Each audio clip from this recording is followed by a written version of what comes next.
Good evening, everyone.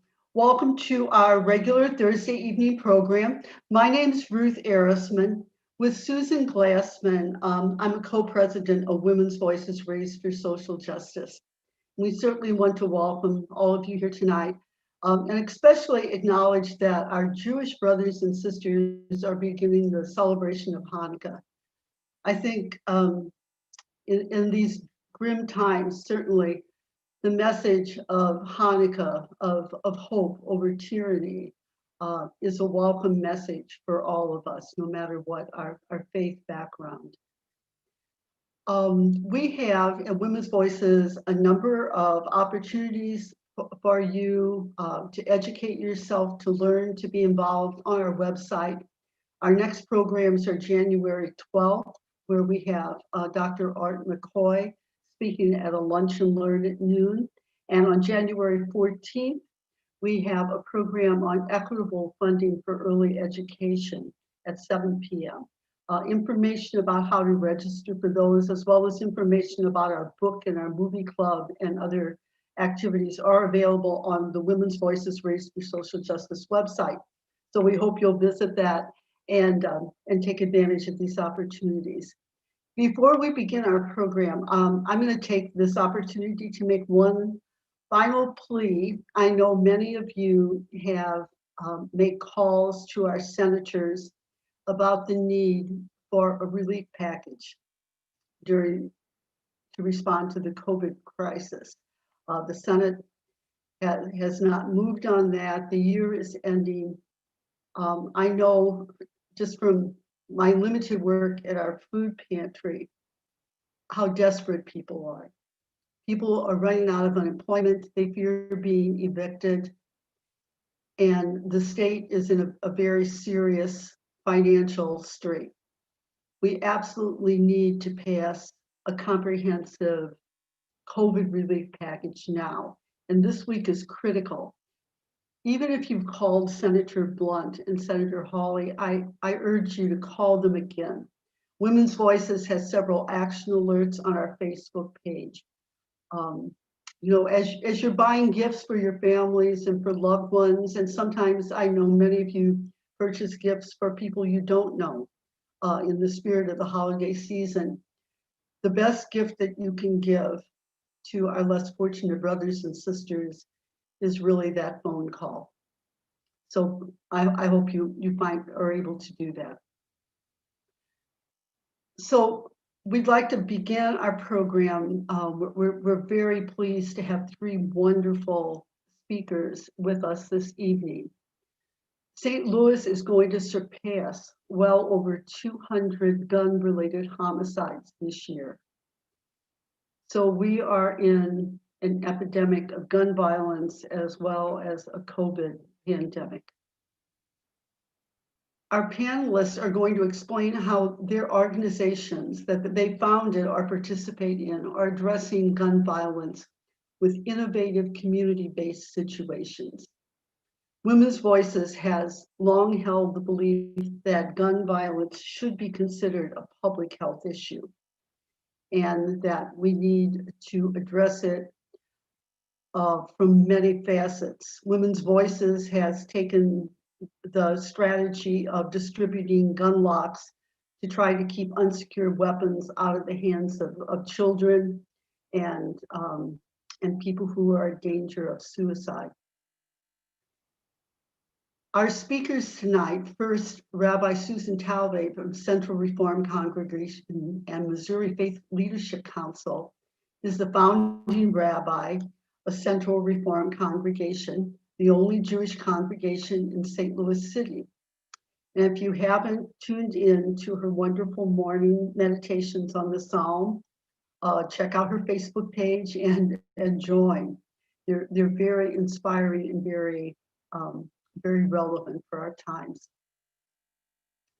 She has been part of founding the Village Safe Space program in response to the summer 2019 gun violence that claimed the lives of 18 children, designed as a whole person, whole family approach to tackling violence. The program will provide after-school activities, academic support, mental health care, and grief counseling. Our second speaker is Dr. LJ Punch with TSTL Empower for STL. Dr. LJ Punch is a critical care surgeon and associate professor of surgery in the Washington University School of Medicine, former member of the St. Louis County Board of Police Commissioners, and a community activist. Punch has directed Stop the Bleed, STL, and several years ago, she gave a demonstration at one of our Women's Voices meeting about how we can be prepared in the case of emergency shootings or other injuries. Stop the Bleed STL is located at TSTL Anti-Violence Center in St. Louis, whose programs educate the community on how to reduce the impact of trauma, injury, and violence. Punch works through TSTL and a newly established nonprofit, Power for STL, to focus on 4 areas: bullets, COVID, homelessness, and opioids. Our third speaker is Sal Martinez, Chief Executive Officer of the Employment Connection. Martinez served as a liaison to many local social service and nonprofit agencies while attending Harris Stowe State University in the 1990s. Through those experiences, he developed a keen interest in assisting the residents of St. Louis's many disinvested neighborhoods. Martinez's current community work entails bringing employment opportunities and social programs to city areas plagued by gun violence. The Employment Connection Secure Violence site in the Wells, Goodfellow, and Hamilton Heights neighborhoods has been operational since June 1st, 2020, and is already having a positive impact. We really thank all of you for being here, and we'll begin with Reverend Talve. Rabbi Talve, excuse me, pass the baton to you. Thank you, Ruth. And thank you to Women's Voices. It is the first night of Hanukkah, but as I said to my friend Ruth, there's nothing more important to me than keeping our children safe in our streets. And to be on this panel with Sal Martinez and Dr. Punch is a real honor. It really is. I know you guys are, you're on the front line. And Dr. Punch, I heard you speak to a group of young people, and you broke them open and touched their hearts. And, anytime you speak, people's lives are changed. We are better for you being here. So, it used to be that when we would hear about a shooting, a group of us would always show up with flowers, a balloon, with a prayer. We would recognize each other after a while. We witnessed and we honored every life, every grieving family that would never be the same, broken beyond repair by the violence. It's been years since we could keep up with those shootings. But like many of you, I still force myself to open every report of every shooting. And I try to imagine every family, though it's been a long time since we were able to mark every place. Because today, marking every street corner where there's been a murder would be a full-time job.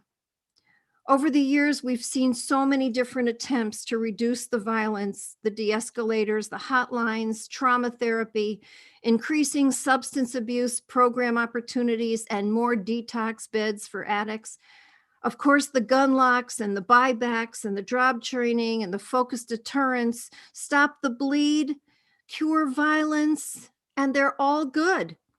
We say, we need all of these things because not one by itself will be enough. We need them all. We need the Band-Aids that save individual lives, right? And we need the programs that lift people out of poverty. And sometimes, and I've done this many times for people, we find people who are next in line for a revenge killing, and we raise the funds to send them out of St. Louis to save their lives. Out of the hands of the revenge killings that keep the cycle of violence going and going and going.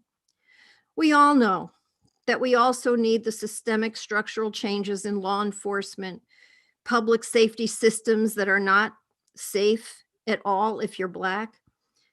We have the school to prison pipeline that, is devastating, and our segregated schools in our shrinking city. We see the disparities and we allow them to exist, and we see the suffering that they're causing. We know. We still keep doing what we need to do. But it seems like, doesn't it? The more we do, the worse it gets, especially for the children caught in the crossfire. So 2 summers ago, when gun violence was killing so many of our children, a group of clergy met with the governor. He asked us to come up with a plan to address the epidemic gun violence that was killing so many. So we offered him suggestions. We said, how about starting with some common sense gun laws? He laughed. Not interested. So we offered a bunch of suggestions, and the idea that he liked, the one that he was most interested in, was to create an after-school program that became the Village Safe Space. It was organized by a new clergy group called the Missouri Faith Leadership Council. We organized really quickly because he gave us money, and we had to be able to receive the money. We received $400,000 from the federal government, actually through the governor's office, and SLU became our fiscal agent. We hired a program director, and the idea that we came up with that we thought was a little bit different was to work with 7 or 8 established grassroots not-for-profits that already had relationships in the hotspot communities that we wanted to serve. The not-for-profits were already there. They were already people that wanted to do the work, but they just didn't have the resources. They didn't have a lot of training. And if we could go in and give them that, if we could support them, then we would already be a step ahead, because we would already have relationships and trust in the communities where we wanted to help children. The program director would mentor the not-for-profit staff, train them, and give them monetary support and more. The St. Louis Public Schools were in. They provided us space, food, and security from 3 p.m. to 10 p.m. And local churches provided safe and trained transportation. That was key. We didn't want kids walking in the streets. They would be picked up and they would be brought home at whatever time that was necessary, between 3 and 10. Different agencies were on board to provide grief and trauma counseling, as well as academic support and extracurricular activities. We opened, it was going great, and then COVID hit and the schools closed. So in a week's time, we had to reorganize. And we set up a commissary at St. James AME Church in the Ville. The not-for-profits did what they could to stay in an intimate relationship with the people that they were serving. At that point, we were serving about 550 households, with lots of different kids and configurations of family in each home. We used the delivery of food to also provide household and personal items designed for each household, as well as academic and personal support.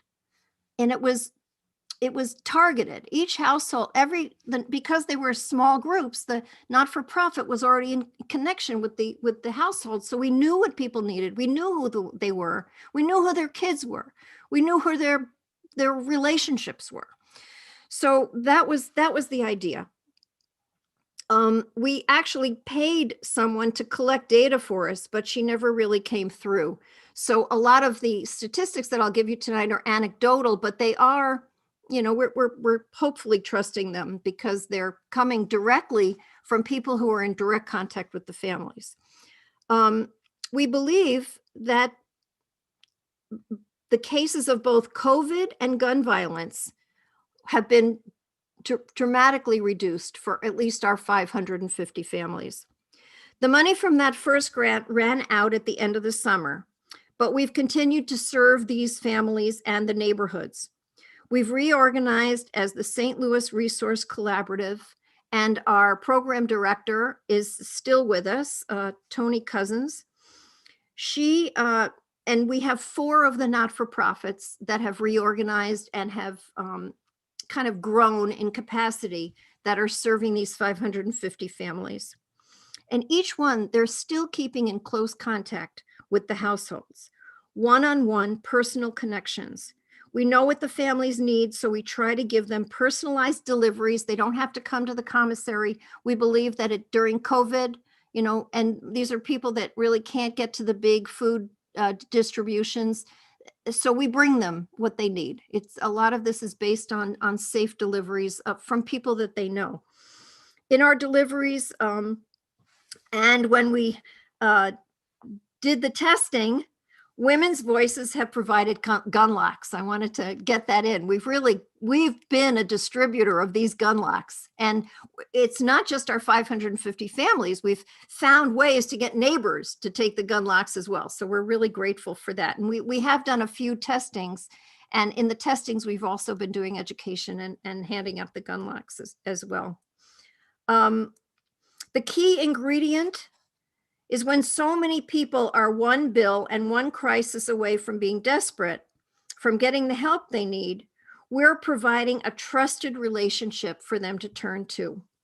And of our 550 families, not one has had a child that has been shot since we began the program almost a year ago. Now, I don't know what to say about that, but I just thank God every day, because we know who they are, and we've had no reports of any shootings of any of our families of their children. Of our 550 families, only one has tested positive.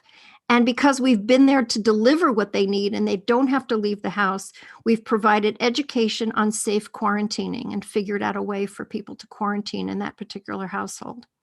And thanks to attention to masking and social distancing at our commissary and with our delivery people and within our not-for-profits, not one of our volunteers or our staff have tested positive since the outbreak of COVID.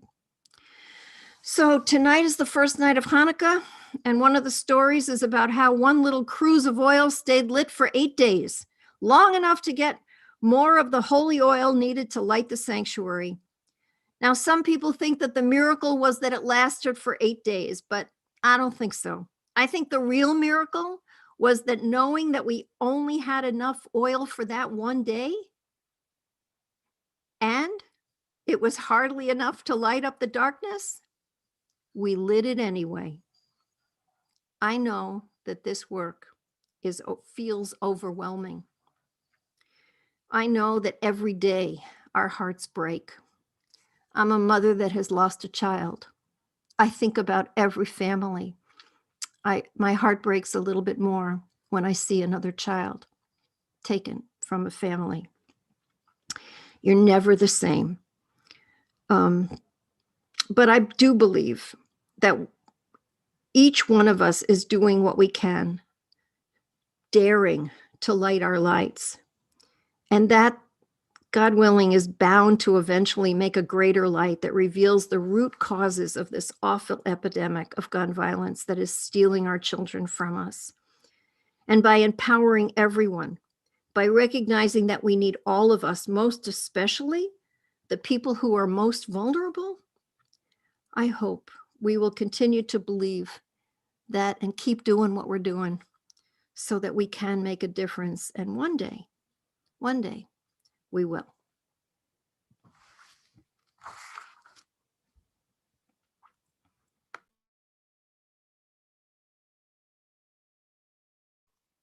Thank you so much, Rabbi Talve. You're absolutely right. There is no one approach, a silver bullet, so to speak, that's going to cure gun violence. It's a multifaceted approach, and we need every tool in our toolbox. Certainly your leadership and the relationship building, the one-on-one work that you've been able to do with families is a flame of hope for all of us. So we're very grateful to you. Thank you. All right, and with that, I will pass the baton to Dr. Punch. Thank you. Can you all hear me okay? Yes. All right. Well, first of all, Rabbi, I feel like I know you. Although we haven't really been able to spend time together, we have so many shared friends. And thank you for your beautiful words and your sharing and your transparency and vulnerability in your own story. And I mean, the work sounds amazing. I know the St. James area and Pastor Norris and just the other folks over there. And I just love the village work that you're doing. And hats off to Sal.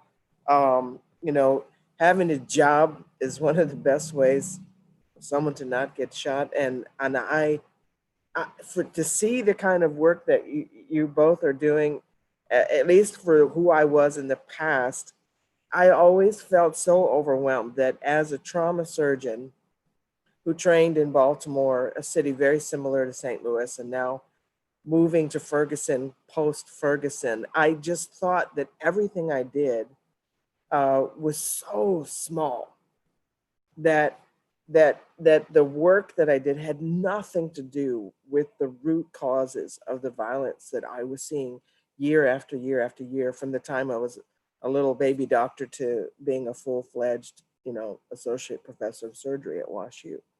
But along the way, what I didn't realize was how much I was learning the story of what trauma actually is. I think when we think about the violence that bullets bring into our lives, it is one of the most virulent versions, right, of trauma that a person can have. There is something about the way a bullet transfers energy into another human being, which I now have come to recognize creates a unique injury. And that injury has the audacity to not just simply create disease in the person whose flesh is pierced by that bullet, but it can create a force field of trauma in a family, in a home, in a community, in a city, in the whole world. One person may be impacted, but many, many more feel it. And the work that I've done is this accumulation of frustration with being in one operating room at a time with this profound injury, and knowing that even if I am literally saving someone's life, there is this ocean of pathology and disease, suffering and pain that goes way beyond anything I can put a stitch in. That frustration led me to create novel programs in addressing the issue of gun violence, still totally informed by what I knew as a doctor.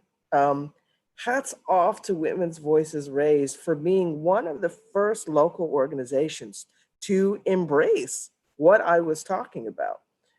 This idea I had when I was out at a community function in July 2016, and I was presented with the opportunity to share my view of gun violence as a surgeon at WashU and at Barnes Jewish Hospital, was met with okay, you got a great hospital, but where you at?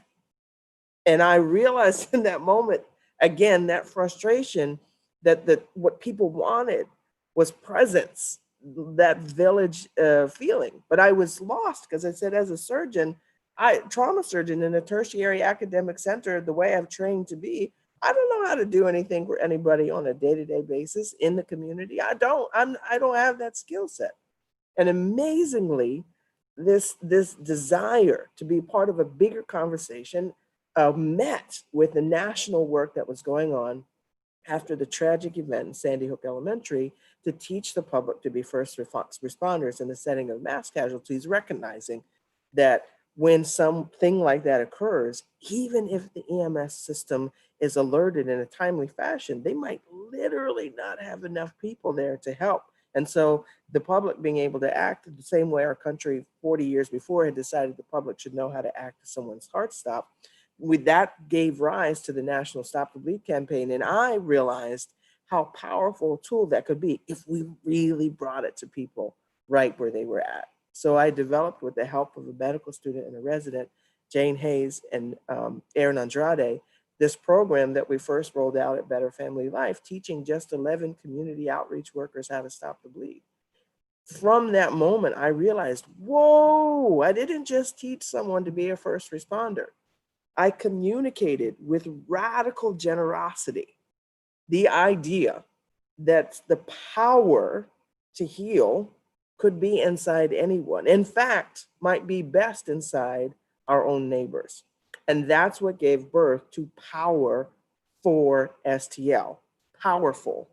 That's actually the name of the nonprofit that got born in November 2018 after a year and a half of doing that thought work and finally bringing it to the streets. And we incorporated as a nonprofit there, now just having received 2 years later our full 501c3 status. Along the way, though, and this is the point I really want to bring home. This is the thing that none of y'all know about. I'm really excited to share this. Along the way, all of that community-based work that got Stop the Bleed in the hands of over 9,000 people in the St. Louis region in the last 2 years. I had a lot of conversations with people while I was also still working in the hospital as a trauma surgeon. And I realized this, that it wasn't just that people were not feeling the presence of the trauma worlds of healthcare out in the community. It's that there was a whole body of people who were being shot and not getting even the most basic medical care that they needed. Aaron Andrade did a research study with the help of the Barnes Jewish Hospital Trauma Center and looked at the 2017 gunshot wounds that had presented to the hospital. It was about 1,000 people. Half of them were discharged home from the emergency room without any plan for admission and advice to follow up with their primary care doctor. 65% of them were self-pay, uninsured, and the overwhelming majority of them were young Black men. This body of people was taking out into our community day after day after day an unhealed trauma with zero plan for how they would heal. We know that while a job and a village are a great antidote to violence and preventer of violence, one of the biggest risk factors for being shot is having been shot.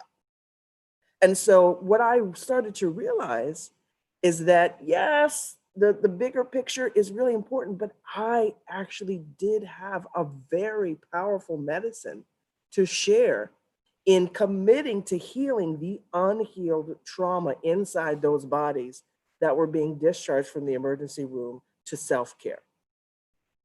That became the beginning of what is now launched as of November 2nd, 2020, the Bullet-Related Injury Clinic. And I am actually sitting in the Bullet-Related Injury Clinic right now because we do it very informally in the environment at the T.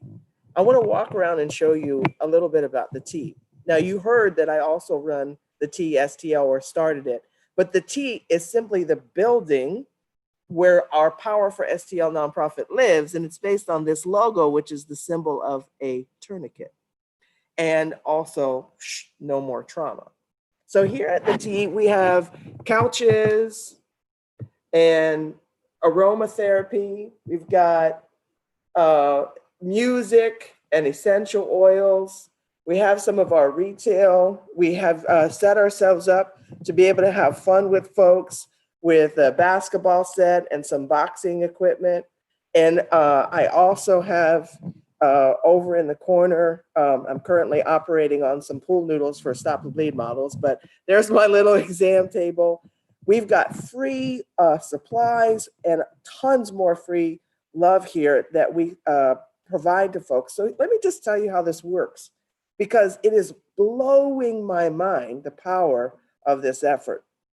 So a person can go to the emergency room after having been shot, and then the medical team will evaluate and decide, hey, this person doesn't have injuries that warrant inpatient treatment, and they'll be discharged.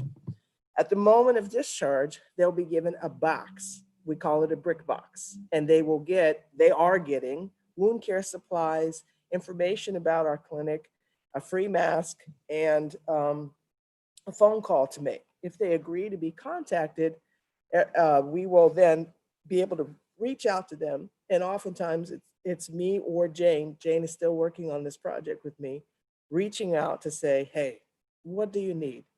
We offer in-person visits. We don't call them appointments because the structure is based on treating what bullet-related injury is. Because after all of these years and all this frustration and all these patients and all of this bullets, what I have come to realize that the true injury of bullet-related injury is a broken trust that the world is a safe place and a broken trust in humanity itself. And so the medicine that I've been growing has been understanding how to sit and presence radical generosity and love to heal that broken trust and also make sure this hole in the body heals properly. I am telling you, the things I have already seen in this clinic have blown me away because that advice from the hospital to follow up in 2 weeks as needed is basically abandoning people to a purgatory of pain and suffering like I never could have imagined. People's bodies have a physical reaction to a gunshot wound that follows a natural inflammatory cascade that peaks at day 3 to 7. So the worst pain that they have is in a time when we've told them, you're out of luck. Our clinic is going to reduce people needing to go for urgent care visits and ER visits for that pain. Our clinic is going to show people how much their healing matters. And our clinic is going to be a door to connect people to other services. All those things in the first 5 weeks of existing have already happened. I'm so excited to be part of a mission that is not accepting the definitions of a disease process which has been siloed into either crime or politics. This is humans, and these are bodies, and they are hurting. And I'm elated that I'm being able to find a way to move past those restricted views of what the injury actually is and finally start treating it at the depth of where it goes. I believe that this city, unfortunately, has already experienced enough unhealed trauma in the last decade to last another century. What I am doing today is for that next century. It's to begin the healing that stops the intergenerational passed on trauma. It's to literally lay a pathway for healthy minds, bodies, spirits, and DNA so that we can escape this cycle of trauma. I don't have this feeling anymore like I have to be the one that takes out the bullet. I have accepted and rejoice in being able to be part of a community that is working so urgently toward a new way forward. And here's the other thing. We know that these kinds of approaches really do help long-term reduce the likelihood that someone is shot again. This is an extension of a hospital-based violence intervention program, and we're working closely with WashU's Life Outside of Violence program, actually finding a way and hoping to be able to co-locate those programs at the T in our building. There is so much joy in this work, even in the midst of unbelievable sorrow. I hate that this program wasn't going sooner. I wish we had been in place before the pandemic hit, and I know that we have lost so many lives this year.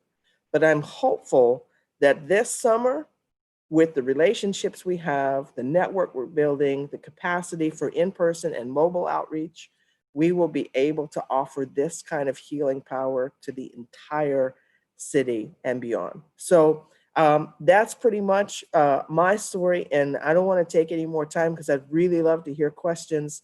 And once again, thank you to Women's Voices Raised for believing in our work when we were just little folks on the scene, believing that there was a new way and a new possibility in how we could do community-based bullet work.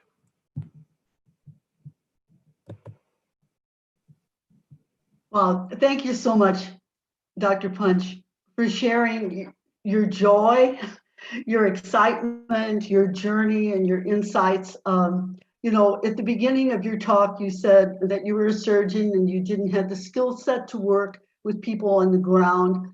I think any of us that have met you or now even hearing you speak know that that's really not true. You're kind of a natural here. And your work is so important. It's large in every way. Thank you so much for bringing healing to those who've experienced trauma and trying to restore trust. On behalf of all of us who can't be there in person, you're doing great, great things. And our third speaker, Sal Martinez. Mr. Martinez, we're certainly looking forward to hearing about your work with the Employment Connection. Thank you very much, and good evening. It's tough. Dr. Punch leaves an unbelievably set of big shoes to follow, but it's always a pleasure to be with you, Dr. Punch, and Rabbi Talve. You've been a legend in our community for many, many years, and I've truly admired you from afar. And I too would like to thank Women's Voices Raised for the invitation to join you this evening. I am not a Zoom expert by any stretch of the imagination, but I'm going to try to share my screen here. And let's see here. Can everyone see that? Can everyone see this slideshow? Mm-hmm. Yes. Okay. So again, I'm Sal Martinez, CEO of Employment Connection. The city of St. Louis awarded contracts for 3 cure violence sites this year, and we were selected to operate 2 of the 3 sites. Our first site is in the Wells Goodfellow Hamilton Heights neighborhood cluster. Our second site is in the Dutchtown neighborhood, and the Urban League of Metropolitan St. Louis was selected to operate the third site, which is in the Walnut Park geography. Just a little bit about Employment Connection. This is our 43rd year in business. About half of our clients are justice involved, who some may call ex-offenders. And we provide a variety of services for our clients. We're best known for our ability to recruit and train individuals to enter the workforce. And we're very proud of that work. But we came to understand many years ago that in order to set our clients on a pathway of self-sufficiency, that we really needed to offer other comprehensive services. And so at this time in our existence, some of those wraparound services include eviction prevention. So for many of our clients, we provide rental assistance, mortgage assistance, and utility assistance. As you might imagine, our work in that area has grown exponentially in the midst of the pandemic. And so we have been very fortunate to receive a significant amount of CARES Act funding to serve individuals in the city of St. Louis, St. Louis County, and St. Clair County. We also provide rapid rehousing assistance for our clients who are unfortunately currently unhoused. And so we work very diligently to identify landlords who will work with us where we can sign a lease on behalf of our clients who are currently unhoused. We also provide in-house mental and behavioral health counseling. We have 2 full-time counselors on staff, and we have a partnership with St. Louis University School of Psychological Services, where their doctoral students under the supervision of a faculty member supplement our counseling services. We also provide transportation assistance, clothing assistance, access to food, and other services, because when our clients come to us, they are typically in crisis mode. And so the last thing we want to do is turn them around and tell them that they have to go to 8 or 9 other places to receive the services that they need. For many of our clients, transportation in and of itself is a significant barrier. And so we also pride ourselves on not turning anyone away. You do not have to fall into a certain category or a certain box in order for us to assist you. So again, I mentioned the first geography that we launched in June of this year was the Wells Goodfellow Hamilton Heights geography. So there's a map of the Wells Goodfellow neighborhood. There's a map of the Hamilton Heights neighborhood. For those of you who are into city politics, both of these neighborhoods are predominantly located in the 22nd Ward of the city of St. Louis, with just a little sliver of the geography being located in the 26th ward of the city of St. Louis.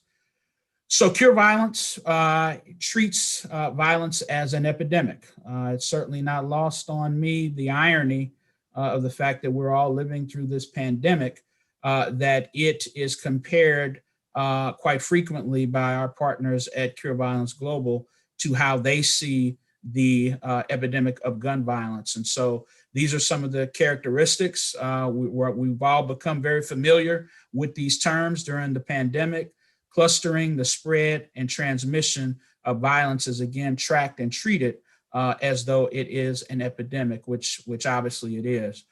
The founder of Cure Violence Global, which there's a slide that identifies Dr. Gary Sluckin, the founder of the initiative, brings some new scientific understandings to what causes and keeps gun violence at the level that it is. So not judging individuals, looking at things from a scientific standpoint, understanding what is learned behavior and trying to change cultural norms and behaviors which are considered normal by high-risk individuals, et cetera, and trying to prevent the rate or greatly reduce the rate of individuals who are imprisoned.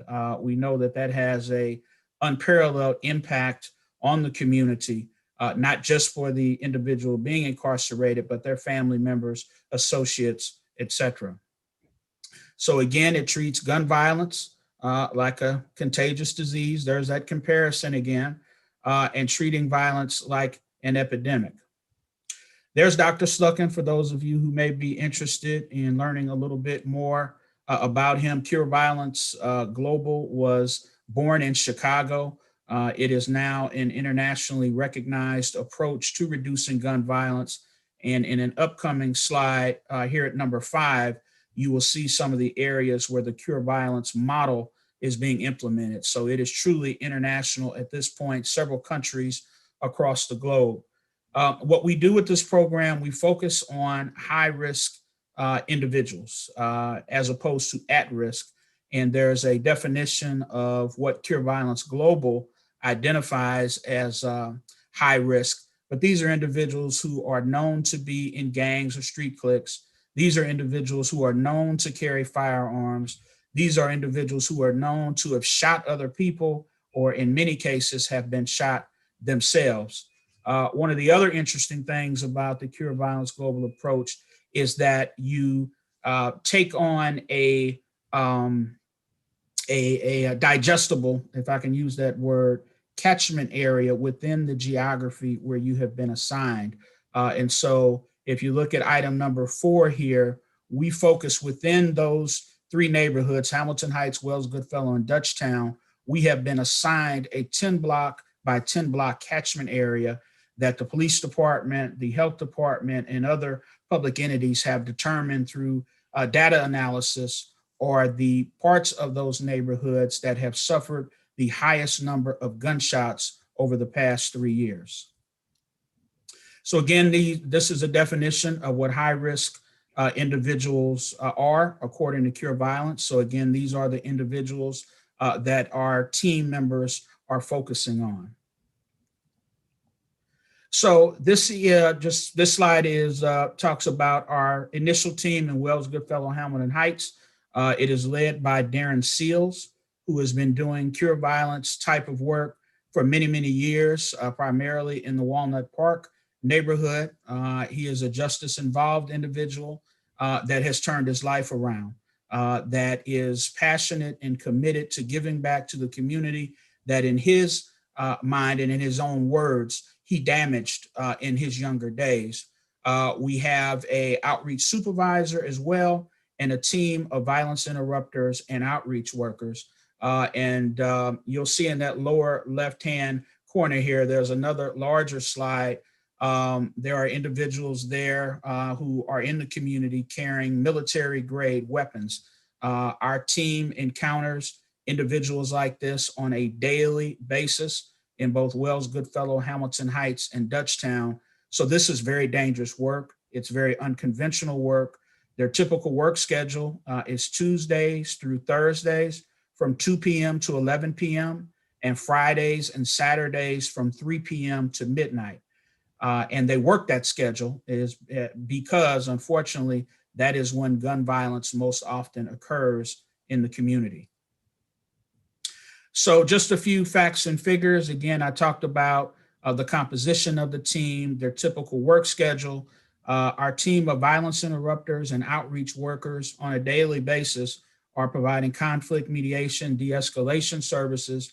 The outreach workers also have a case management component where they are essentially enrolling individuals onto their caseload that they are required to stay in constant contact with. Of course, this has become a little bit more challenging in the era of COVID-19, but luckily for us, we have the expertise and Council of Cure Violence Global to lean on. And so there are more phone calls and text messages and Zoom meetings, et cetera, just like what we're doing tonight. But the point is for our team members to build credible, deep-rooted relationships with these high-risk individuals in order to help coach, advocate, push for change in their lives. It's also important to note that Cure Violence at this point is not a citywide program. Oftentimes, the media has referred to Cure Violence as though it is citywide. There are 70 plus neighborhoods in the city of St. Louis, and it's important to note that it's only been launched in 3 neighborhood geographies.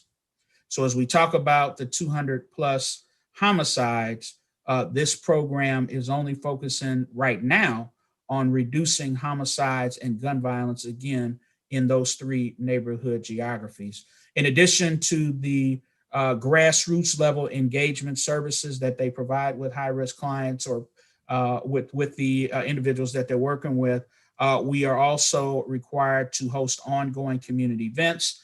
Those events are not exactly what we had in mind before the pandemic hit St. Louis big time. And so we've had to be a little bit more creative about how we structure those events to ensure the safety of both our staff and the community.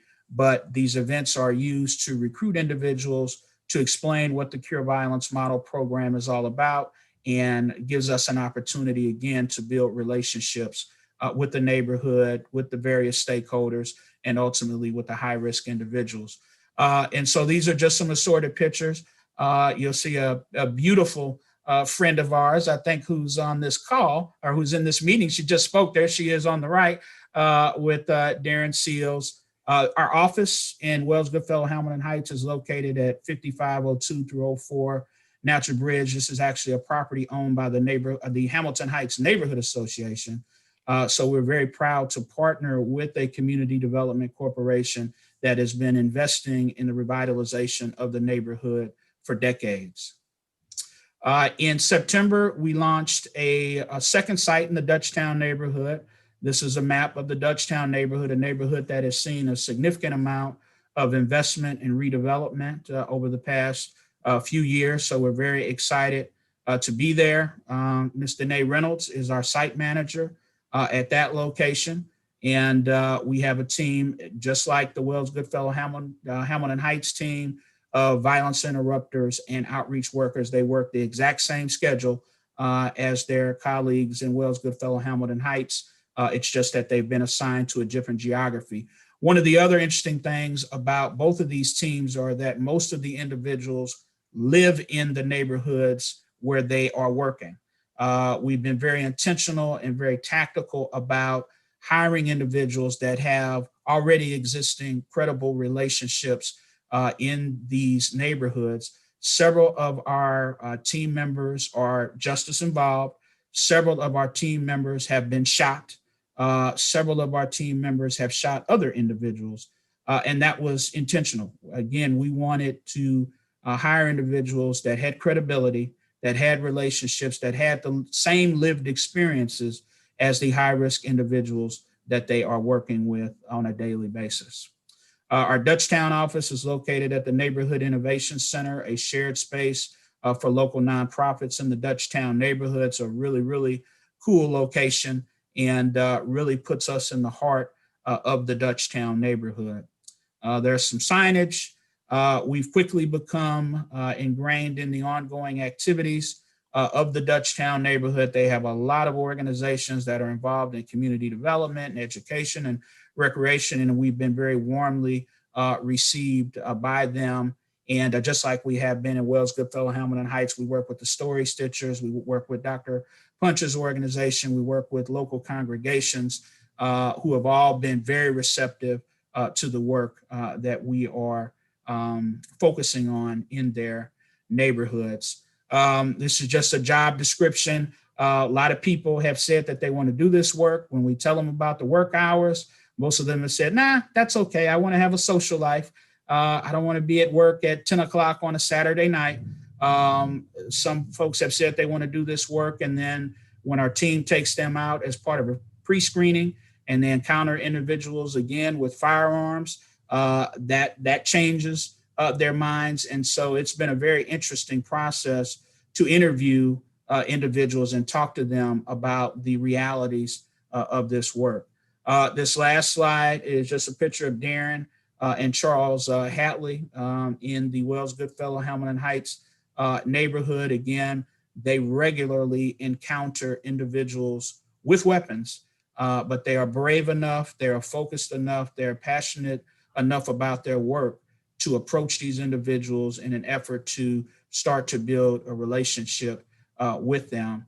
I was out with the team not too long ago, and I saw them encountering some individuals, and they were sharing war stories. It was unbelievable. One guy said, I've been shot 3 or 4 times, and one of our employees picked up his shirt and showed his bullet wounds, and instantly those two started a relationship because they had that very unusual lived experience, and now they talk every day. And so that is really what this program is all about. And then ultimately, for a lot of these high-risk individuals, our violence interrupters and outreach workers are connecting them to their teammates here at Employment Connection for those supportive services that they need.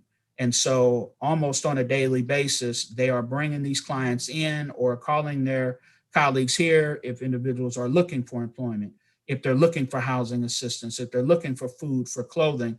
And that was the whole point of us pursuing this program, because we're very proud of the wraparound services that we can offer these high-risk individuals, because at the end of the day, you have to give them some choices. You have to give them some reasons to make different decisions moving forward. And so we're very excited again that the city has given us this opportunity.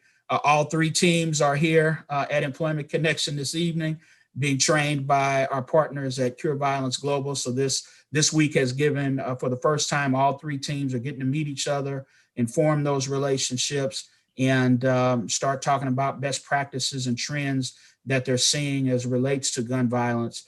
So this has been a big, big week for us, and we're very excited to be doing this work. Thank you.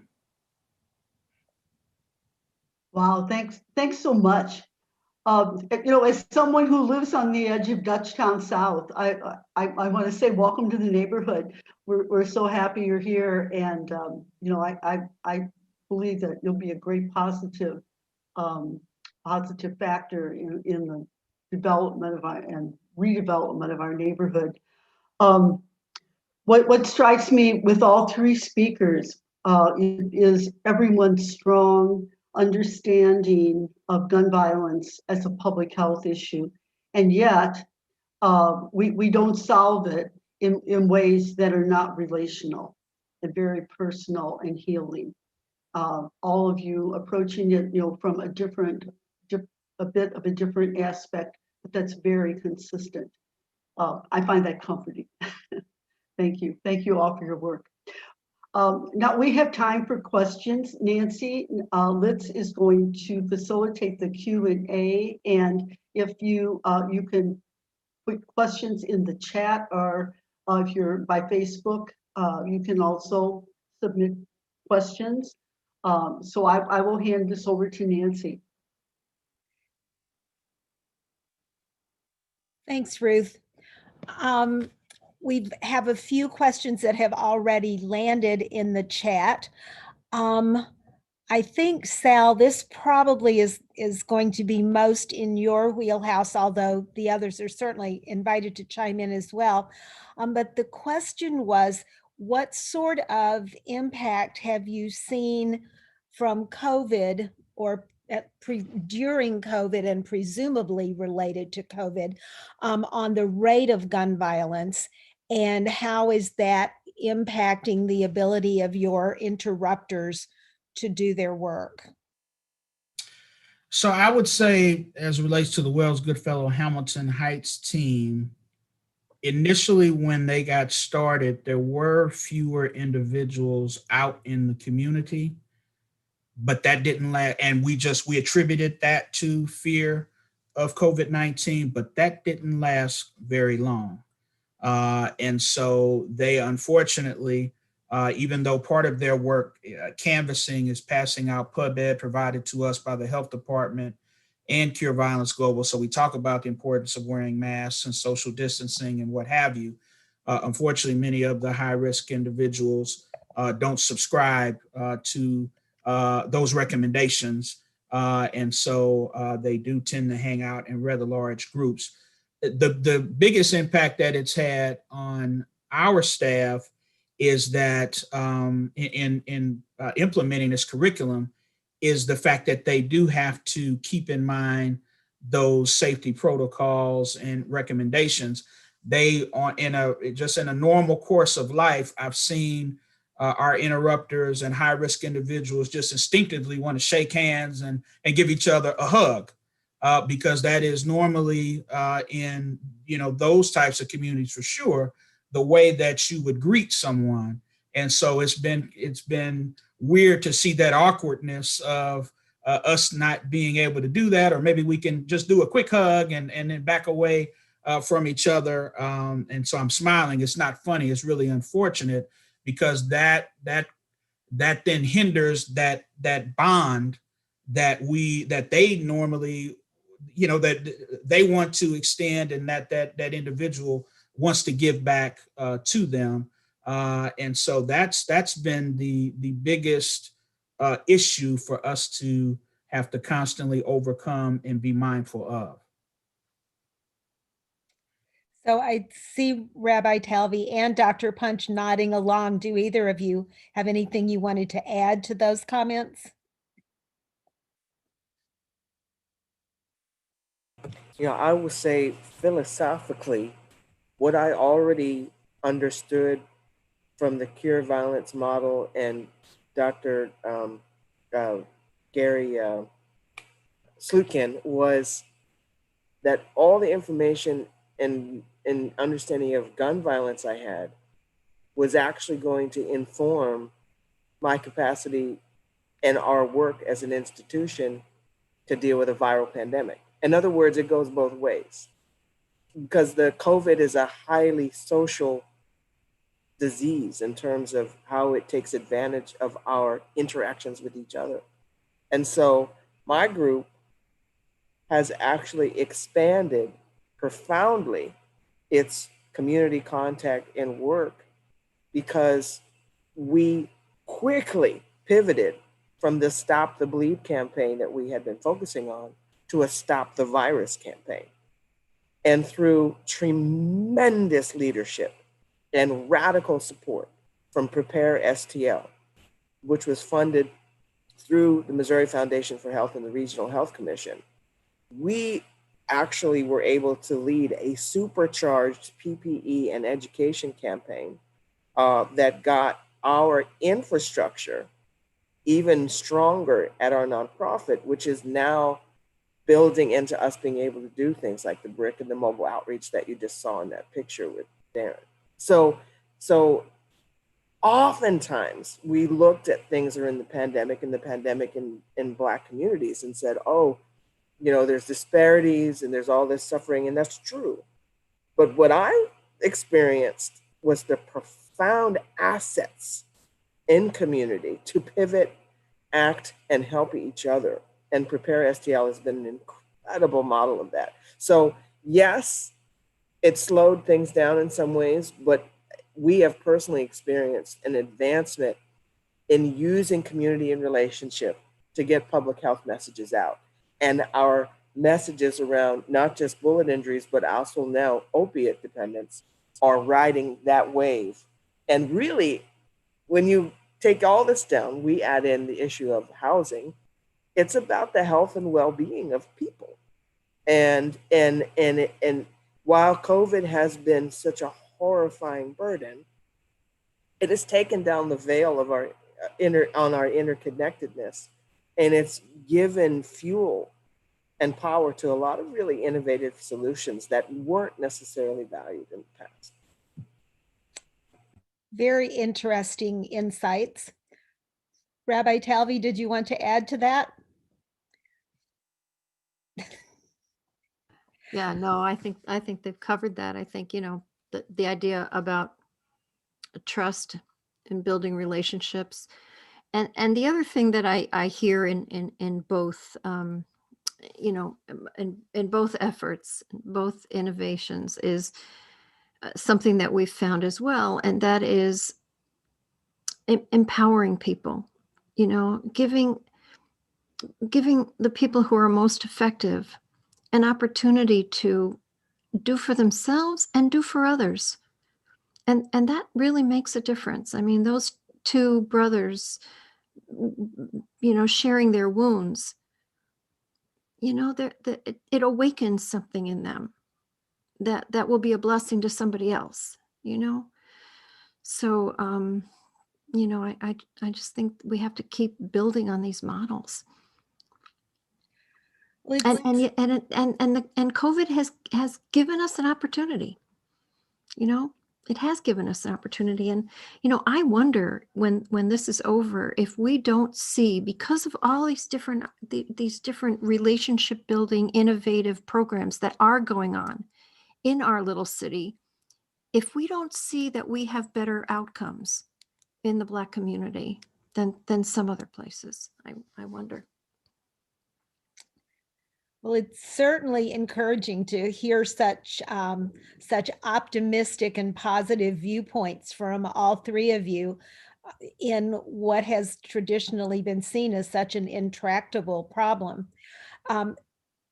And given that your approaches are all so removed from the sort of standard or typical law enforcement, tough on crime kind of rhetoric that goes on around violence. I'm wondering what your responses are to some of the legalistic approaches to this. For instance, someone had asked, aside from the totally bungled implementation and communication, what your thoughts were about city-county partnerships in law enforcement in North City and North County, and is that something that has the potential to have a positive impact on this issue, or is it sound and fury? What's your take on that?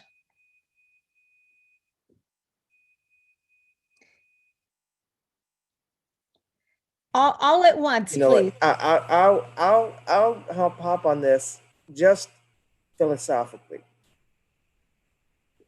because I'm not trying to get into the political quagmire that is city-county relationships. I'm a doctor. I'm a lover, not a fighter. I don't understand all that stuff, okay?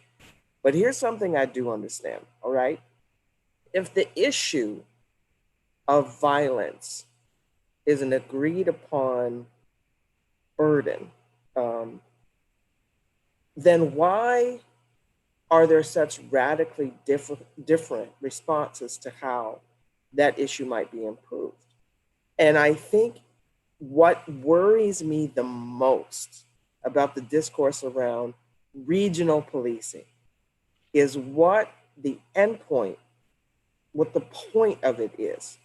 There is a body of people who say regional policing should occur. We should have a regional approach to policing St. Louis for the purpose of enhancing equitable public safety. And there's another faction which says we should have a regional approach to policing St. Louis for the purpose of reducing crime. Now, those two factions actually come up, right, with very, very similar hopes to have a regional, consolidated, and coordinated police force. But the reasons why they want it create radically different solutions. And what I'm really worried about for our region right now is that we will get stuck in the political quagmire of how and why that should happen and miss the opportunity to discuss why we're doing it in the first place. Because if we listen to the words of the Ferguson Commission, which wanted and advocated for regional policing, the goal was equitable public safety. So how you achieve that, how you create that, right, is toward that goal. But I worry that the discourse that is singularly about reducing crime, which we know we're hearing, does not necessarily come with the considerations and the structures that will make sure that that reduction in crime will liberate Black and brown bodies in this city.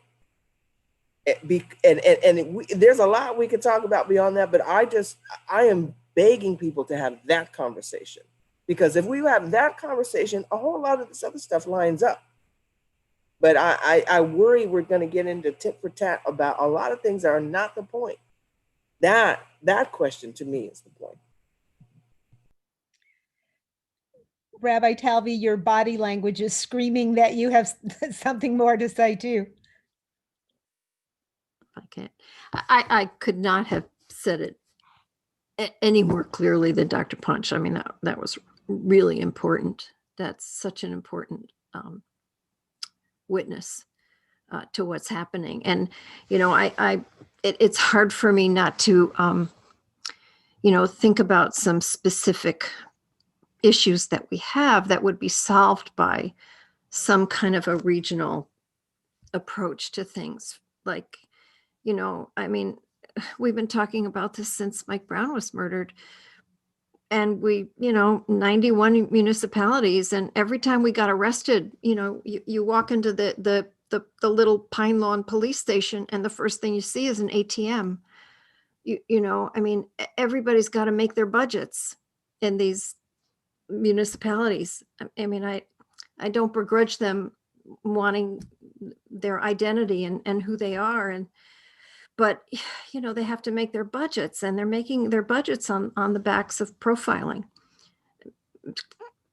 Clear and simple. And that's just not stopping. It's not ending here. And that is a huge problem here. And, if we really want to be honest, let's talk about, the workhouse and needing to close the workhouse. But again, it's about money, and it's about, people's jobs, and it's about,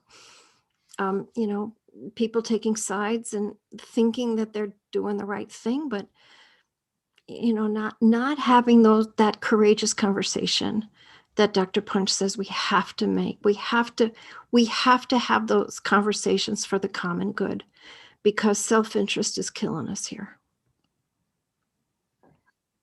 and killing our children.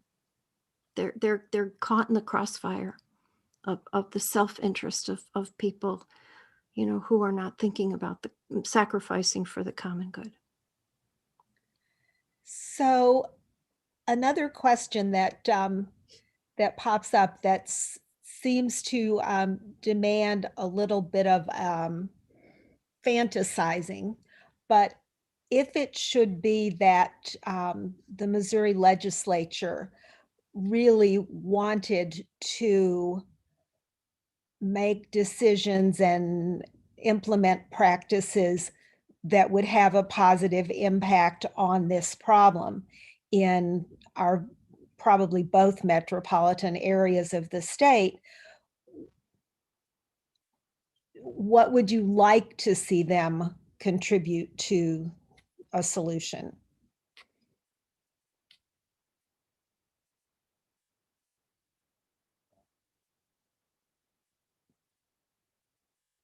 Well, I guess as a CEO of a nonprofit that works with a significant percentage of justice involved individuals, I'm always advocating for more resources and to be invested in prevention, creating opportunities for individuals that are either justice involved or individuals, if not for some type of intervention, could become justice involved. And so I think we spend far too much money on incarcerating individuals. I've seen different figures as how much it costs the public to incarcerate an individual. I've seen $30,000+ a year. I've seen numbers that approach $40,000 a year. And in my opinion, for a fraction of that cost, you could create more opportunities for individuals who truly need it, who truly deserve it. And that would be one of the ways that we could turn things around. I also know that there are way too many guns on the street. And so anything that could make gun laws tougher, to make it more difficult for individuals to obtain firearms would certainly be something that I would get behind. Our team, I can't say it enough. They see way too many guns on a daily basis. We're going to have to set up counseling for them because of the things that they see in the community that no person should see on a regular basis, and they're actually working. You know, their hearts, their minds are thinking about the people in the community, the seniors, the children that are having to see that and experience that and hear that those shots on a daily basis. So those would be the two things that would immediately come to mind for me. Great.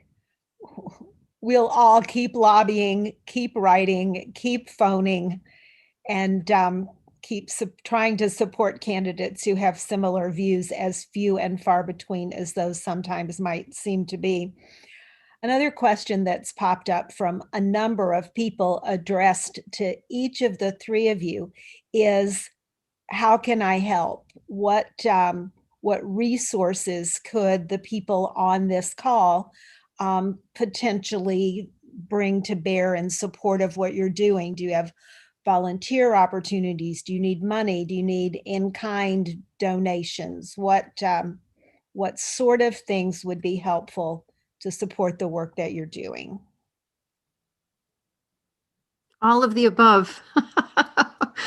Really, I think we need all of those things.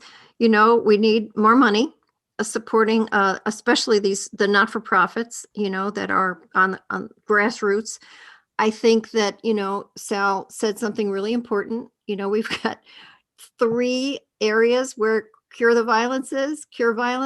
It really needs, if it's really gonna do its work, right, Sal? You need to have a whole city effort, a whole region effort, right? This has to be everywhere. So if we really want to see it succeed, and so pressure, I think, on the people, you know, tell us who to pressure, you know, to grow that cure violence program, because, you know, the difference between cure violence and the as I understand it, deterred violence is, this is really people helping people, and it is really a powerful thing. I have to say that the people who are heading our not-for-profits, there's a woman at Riverview Gardens, West Florissant, who heads the not-for-profit there that we mentor and support. She's a, justice involved person. She's a justice involved person that just said, I can do better and I'm going to help other people do better. And this woman changes people's lives every day. You know, young women, she gets them in there, and they turn their lives around. She gives them hope. She makes them see that their lives are worth something, you know, and that's really what all of this is about, right?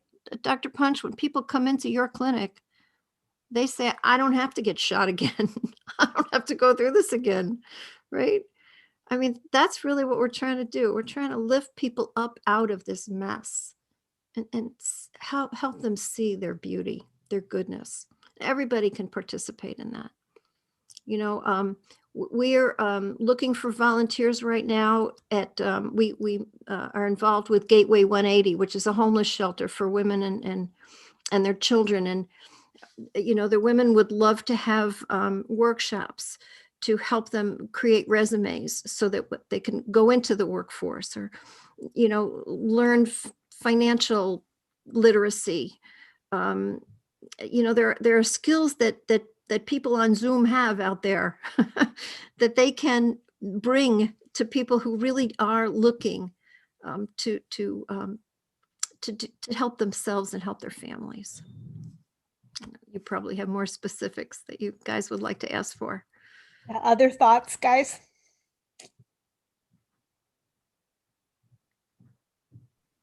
I agree. We could use all of the above, more resources. We could always use volunteers, in-kind support. I know volunteering is not what it used to be, with having to incorporate social distancing and the wearing of masks, but there's certainly things that can be done virtually. You know, we have an unconventional team, and so we're having to impart a lot of office skills, because at the end of the day, they do have to collect data and create reports, etc. So if there's anyone that might be interested in providing some technology training or assistance with report writing, you know, that type of thing. But yeah, however an individual would be interested in becoming involved, they would be more than welcome. We would love it. The team would love it. Yeah, so we're open to any and all suggestions.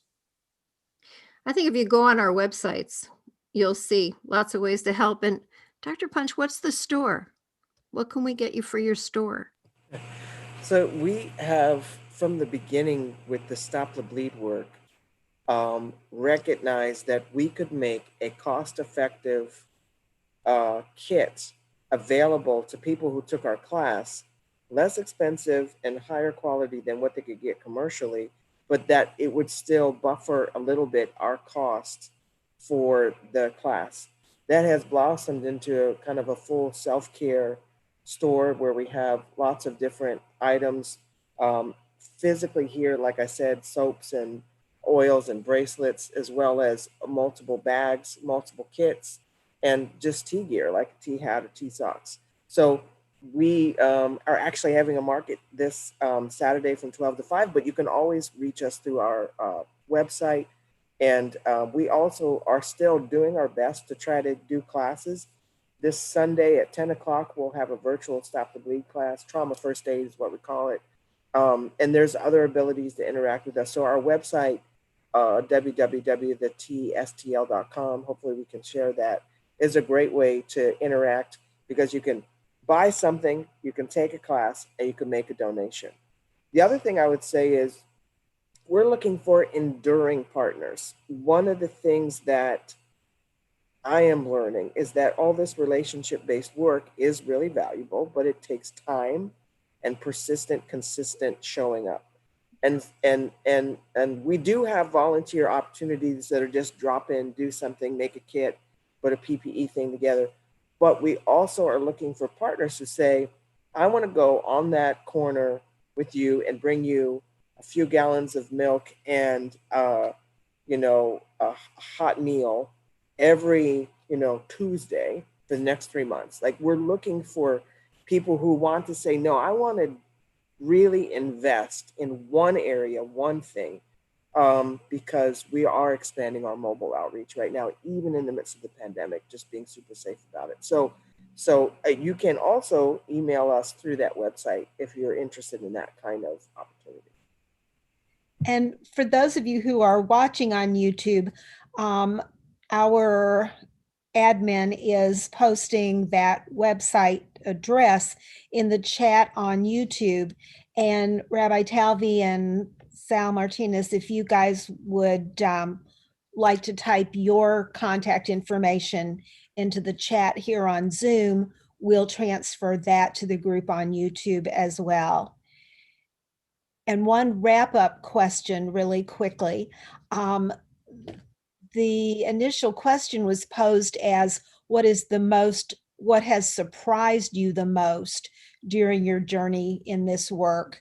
And I think I want to segue it just a little bit and say what's given you the most hope and the most uplift out of your journey so far in this work.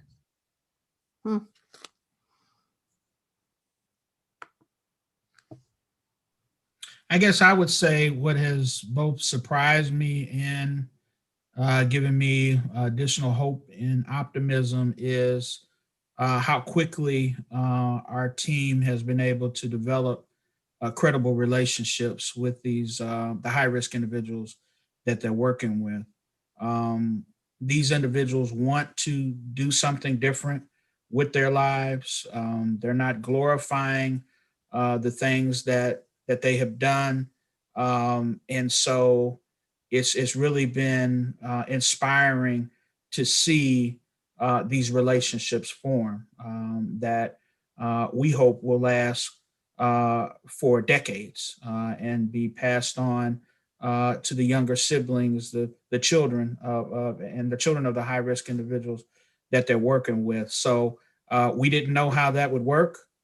We didn't know what the community would think of these individuals walking their streets every night at 10 o'clock and 11 o'clock and what have you. But the community has really embraced them in a significant way. And we hoped that would happen. We prayed that would happen. And thank God it is happening. And so I have no doubt that this initiative will be very successful. We'll keep at it. We'll learn some things. We'll have to work some kinks out.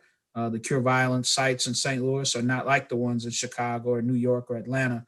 There are different nuances, different trends in each city and in each country where Cure Violence is being utilized. But I'm very, very excited about the success that we've achieved thus far. Certainly is heartening to hear. Does either of you other two have a thing that has most surprised or most uplifted you?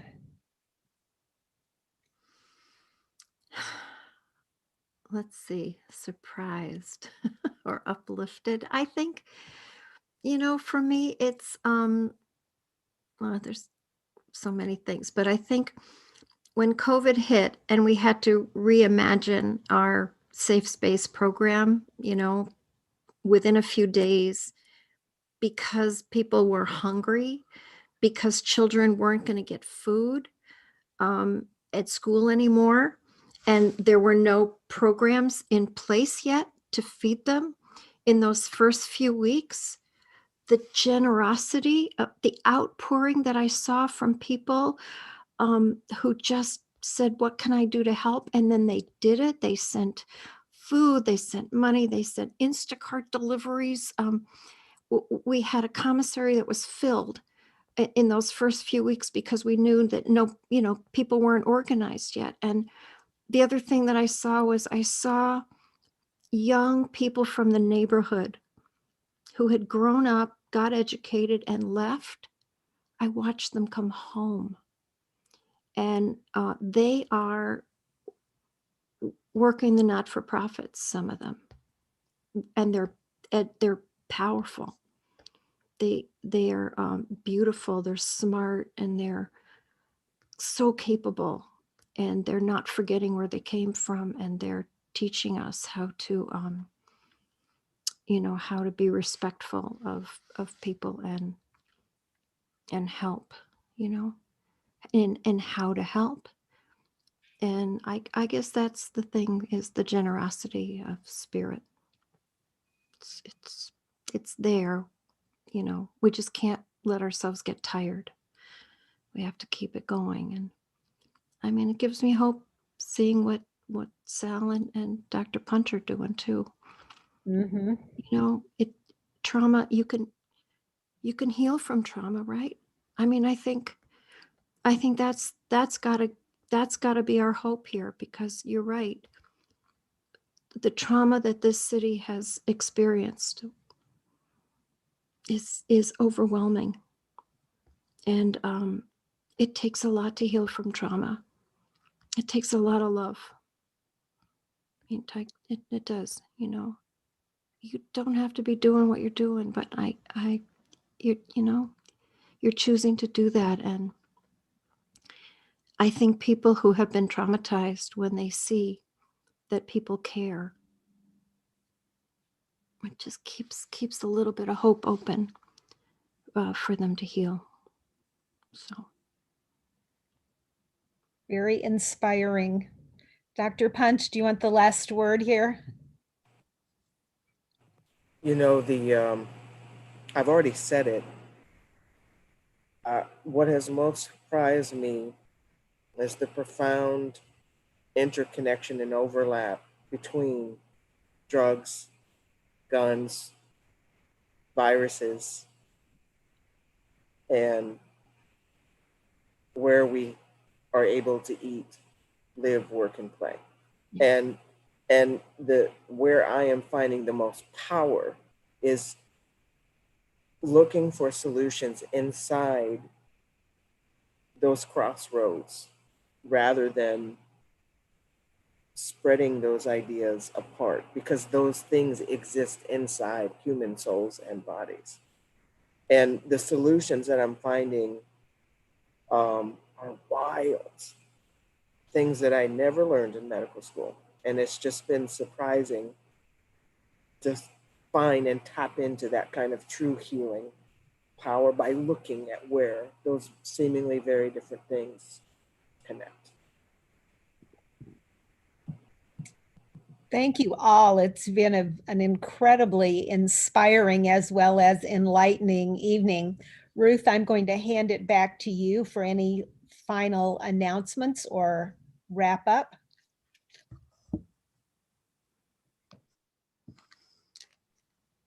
Well, I too thank each of you for sharing your story and your wisdom and your hope. It does me good to know that you're out there doing that work, and I hope it inspires all of us to do our part, to figure out exactly what we're comfortable doing and then stretch ourselves to do a bit more. I just want to wish everyone happy holidays, whatever you're celebrating, whether it's Hanukkah, Christmas, Kwanzaa, or just winter. Please be safe, take care of each other, take care of yourself. And thank you. We look forward to seeing you at our programs in January.